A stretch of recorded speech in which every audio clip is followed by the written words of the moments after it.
Hi folks, Chris Fowler here, Dos Equis' new pour-by-pour commentator. Hey, a job's a job. Now, onto the pour. Look at it run. The ice-cold, refreshing cerveza rushes toward the 10 fluid ounce line. There's no stopping this crisp and delicious cerveza now. It's at the 11, 11.5, 11.6. Will it reach 12? There it is, 12 fluid ounces. Unbelievable. I'm crying. I'm actually crying right now. Dos Equis, a most interesting beer.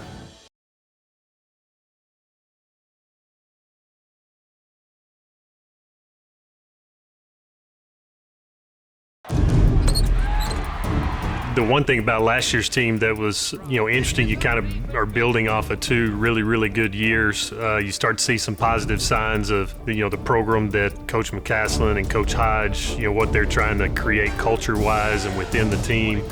Got off to a fairly slow start, played a really difficult non-league schedule and wanted to challenge our guys. Our guys wanted to be challenged. It wasn't pretty, but as you built towards that conference schedule and trying to make a run in March, you could see it start to come together. And we just had a camaraderie amongst our team.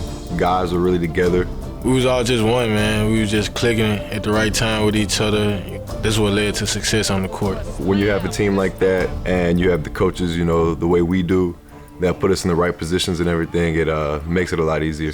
Here's DJ Draper, left corner for three. Well, I think with respect to some of the really good teams that Johnny Jones had, and I was fortunate to be a part of that, this was a team on a little bit higher mission. Felt like if your ultimate goal is to get to the NCAA tournament and win a game, this was the first team I'd been around at North Texas that, barring a big upset, I thought was absolutely positioned to do that. Yeah, man, they took us on a tremendous ride, and ended, obviously with winning the regular season conference championship. That's what we talk about all year long is, winning the conference championship and being able to do that and do it at home with our crowd and the fans there. They've been wanting that from us for a long time, so just being able to give them that, and it was real nice. It was a beautiful moment, one I'll remember forever. TMT, man. TMT, man. To get to the end of the season and to have the confetti fall on us was really an awesome moment and something that we'll never forget as a team, but definitely took a tremendous amount of heart and effort to get to that, not just by our program, but a lot of people here at UNT.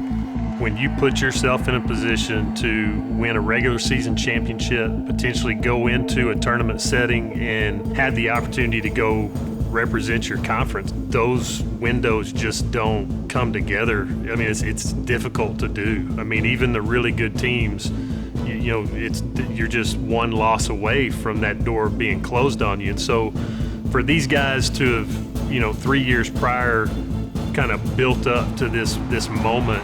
We were healthy, we were confident, and yeah, we were just anxious and ready to play.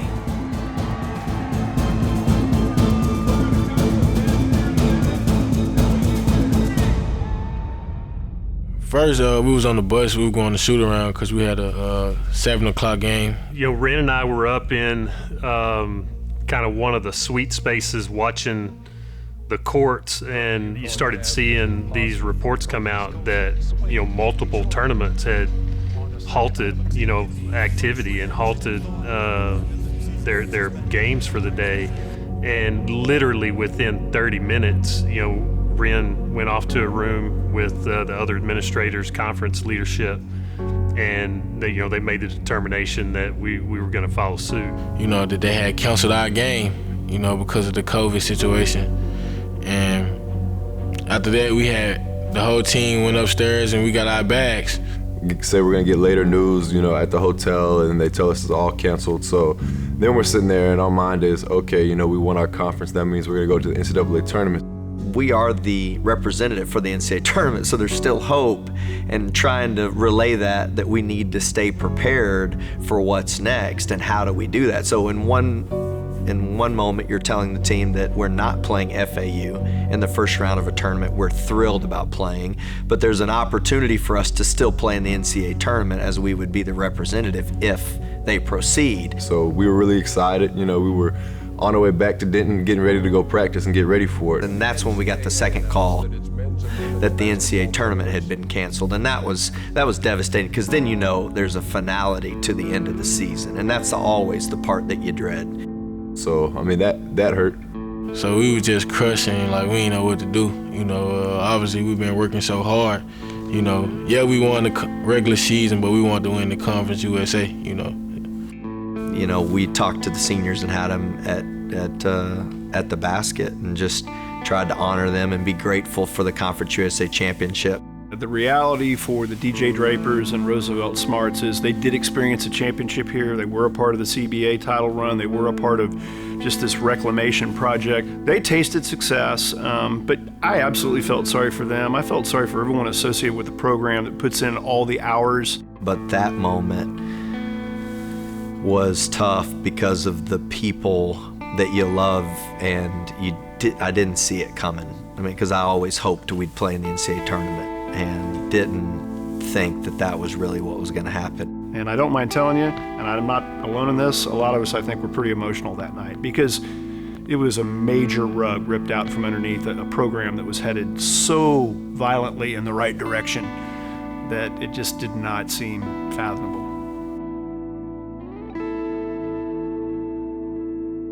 You know, you just look back on it and you go, that was just the edge of what could have happened. And that could happen again. You know, that certainly could happen again. I feel like Grant McCasland kept this team focused with the same major parts, but there was a magic that you're not going to be able to supplant from that season that just literally went away.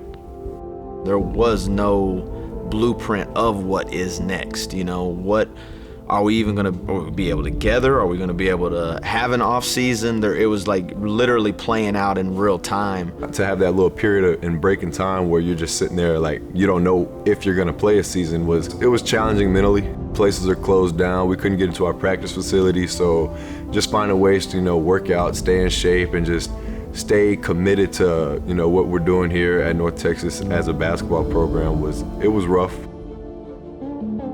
Jeff Smith, Will Rath, our medical staff, you know, they had Zoom meetings with parents and the athletes during the summer, and we knew that by the time we were going to bring our guys back to campus, that it was going to be the safest environment that we could possibly create. New information's being delivered at such a fast pace, like you just have to be able to get that out and to make decisions quickly so that you can continue to allow student athletes this opportunity to, you know, chase their dreams and do the things that they love to do. You're just hanging on hope, really, and I was inspired by the way our guys stayed connected to the goal that we have unfinished business to play in a tournament. It's a process, man. We getting better each and every day in practice, and we getting better each and every game. It's just taken a little bit longer, I think, to hit the stride because you've had so many starts and stops that nobody would have foreseen going into the season.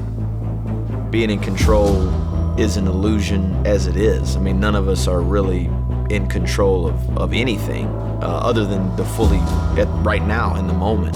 And so we've tried to really talk to our guys about that. Hey, whatever team can handle the postpones and the stoppages and just everything that this season will bring, whatever team can handle that the best will have the best chance in the end. And our guys have been tremendous. I think these guys are starting to come together like you saw last year. I feel like we could be an upset sleeper team, and we're capable of that for sure, and winning our conference tournament. So that's kind of where my goal is right now, but I still, you know, obviously want to win every game we can. So we taking these games right here and taking the best advantage of them because we don't know if we're going to have a tournament. So, like, this is our tournament now.